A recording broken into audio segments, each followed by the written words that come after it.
What's up, guys? So I want to tell you my top 3 most embarrassing panic attacks. Go ahead and smash that like button down below if you're ready to kick anxiety in the butt, and leave me a comment throughout this video and let me know what was your most embarrassing panic attack or embarrassing situation that had to do with anxiety. It doesn't have to be a panic attack necessarily.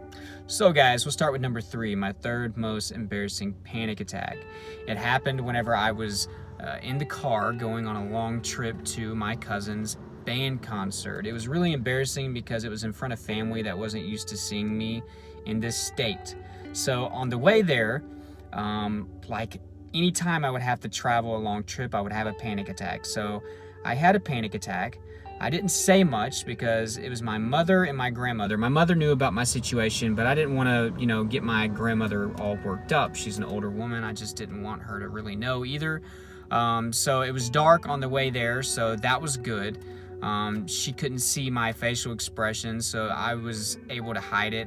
I was always the guy that had like silent panic attacks. I wasn't like over the top or extra with mine, but they were equally as bad. So horrible. About an hour and a half, 2-hour long trip, I was having this panic attack back there. So I had so much tension, so much adrenaline. I wanted to get out of that vehicle and take off running. So we get to our destination.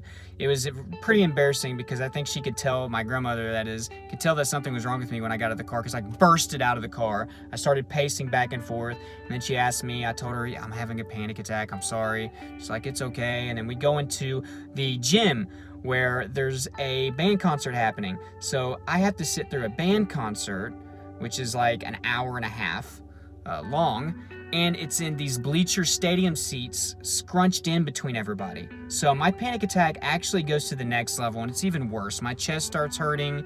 I feel like I can't breathe. I'm like hyperventilating, trying to hold it together. I'm walking around like this, like with my eyes all big, but I'm not saying much to anybody. Then I do that in front of my aunt and uncle.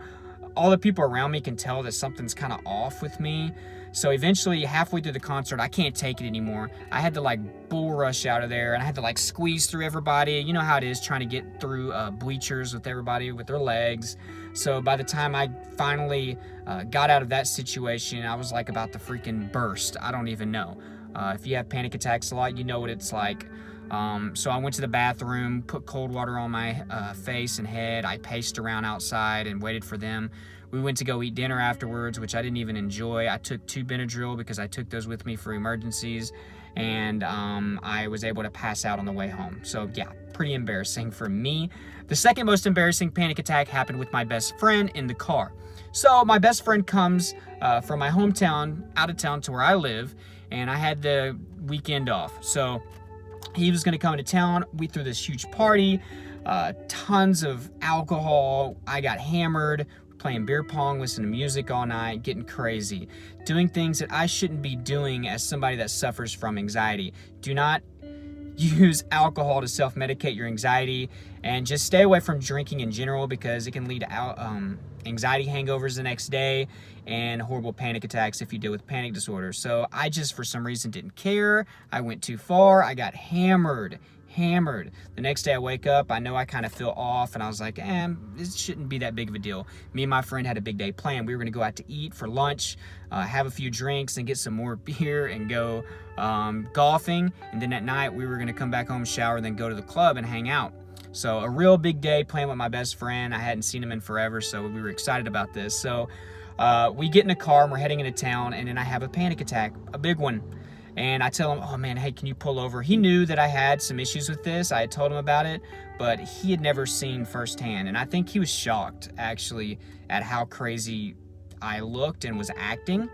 We're cool about this now and everything, but it was just kind of funny to think about how, crazily shocked he was whenever I was going through this panic attack. So pull over, I'm doing push-ups and jumping jacks. He's looking at me like I'm an idiot, basically. And I was like, sorry. He's like, oh, you don't have to be sorry, man. I just didn't know that they were that bad. And I was like, yeah. So we're in the car going, we're getting into town. I was like, oh my God, you gotta stop again.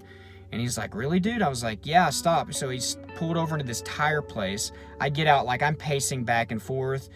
There was like people at this tire place who are like, are you okay, man? Are you okay? I was like, yeah, I'm fine. So I call my mother, which I always do whenever I have horrible panic attacks. She gave me reassurance. She was basically the only person that I could talk to. So thank you, mother, for being there for me. I called her and she's telling me I'm okay. Guys, this panic attack got so bad and my blood pressure went up so high, my vision got crazy blurry. So I literally thought I was about to die at the tire shop place. So this goes on for about 30 minutes. My friend's just kind of sitting at the car. I keep telling him sorry over and over, and he keeps on telling me it's okay over and over. But it was so embarrassing. So I tell him, all right, this isn't getting any better. Let's hurry up and go over to that restaurant right there. It wasn't even where we were wanting to go. We had to pick somewhere else because I didn't want to drive that far. So we go to this place. I go in there and I chug 3 huge fish bowls of beer, which, you know, those margarita glasses. I drank 3 of those, like super fast, just to mellow me out. And I just tell him I need to go back to the house. So I'll go back to the house, turn the lights off, get on the couch, and he ends up going home. So such a horrible letdown. I feel bad for that still to this day, even though I shouldn't. We're cool about it and we even laugh about it. So yeah, it was very embarrassing because it was my best friend and he had never seen anything like that ever with me or with anyone. So yeah. And my top most embarrassing panic attack ever happened at my job. I was a general manager of a sporting goods store. I might have told this story before. But it was a busy weekend, okay? And I was in charge of everything, obviously being the general manager. So there was tons of people in there. The problem with this day was one of my employees, before it got busy and people started streaming in the store, mentioned to me that his dad had a heart attack and he was fairly young and he was in great shape. And I was like, oh my God, I hate hearing stories like that because I had health anxiety. So my chest got tight and I started having chest pains on and off throughout the day. Well, it gets really, really busy. I think it was like tax-free weekend or something, or we had a shoe sale. There was this lady who was asking me tons of questions about a couple pairs of shoes. Now, I knew all the answers to these questions, but she was being extra, and I'm talking about extra. She kept asking all these questions, and the place was getting crowded and more crowded, and I'm sitting here trying to help other people, but she keeps coming to me, and eventually, right in the middle of her talking to me, my adrenaline just literally squirted out into my bloodstream, and I literally turned around mid-conversation with her and trotted to the back room. I told my assistant manager back there, I was like, hey, can you go out there and apologize for her and tell her that I had to throw up, that I'm not feeling good? And she went out there and did that. I'm in the back having this crazy panic attack. I thought this was the one. I literally thought that this was the heart attack that was, you know, in the making for years. So I call my mom again. I'm actually in tears because I think that I'm literally dying this time. And I call my mom. I was like, I need to get an ambulance to come pick me up. I can't breathe, Mom. I can't breathe. And she says, don't do that. Don't do that. You know what this is. This is a panic attack. You have them all the time. She calmed me down just enough for me to not call the ambulance. So I get in my car after I tell my assistant manager, I was like, you have to take over for the day. I don't feel good. I go to the hospital, get blood work, EKG. They had me on a monitor for the afternoon, and they just tell me I had bad anxiety attack and I need to stop smoking. So yeah, that was the most embarrassing panic attack I ever had. It was embarrassing because I was a general manager. I let my coworkers down, my customers down that day. Yeah, I eventually resigned from that job because I couldn't handle the stress that I was going through with my panic attacks and my health anxiety. I couldn't drive the long distances. It sucks because it was a really, really good job, and I was really fortunate to have that at such a young age. But guys, those are my top 3 most embarrassing panic attacks. Remember, let me know down below what was your most embarrassing situation. It's cool to open up and talk about these things. A lot of times that will help. Like this video if you got some good laughs or any type of value out of it. Remember, if you're going through panic disorder, panic attacks, or any health anxiety issues, or just any anxiety disorder, guys, you got to find out what the root cause is first. That's what I did, and start working on that. You can do that with therapy and counseling, journaling, meditating. Make sure that you're doing CBT, which you can do with your therapist, or you can do it on your own if you look up the methods and do some research on it. Make sure you're taking your vitamins, make sure that you're exercising, make sure that you're eating right, staying away from substance abuse and self-medicating with alcohol or drugs. Stay away from nicotine, tobacco, caffeine, extra sugar. All that stuff is not good for anxiety. Make sure that you're doing that, guys. Your positive affirmations, ASMR videos, guided meditation videos. Guys, there's tons of things that you can be doing right now to be proactive about your anxiety disorder. Make sure that you're doing that. In the description below, I have tons of resources. Make sure that you check them out.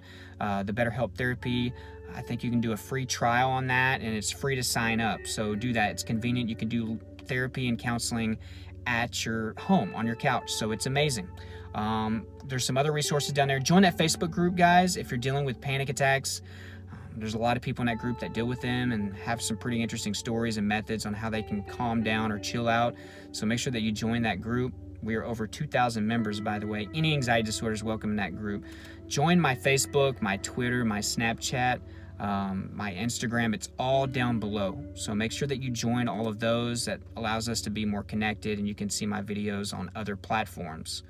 Aside from that, guys, I think that's it. There's an anxiety store down there. Check that out. Yeah.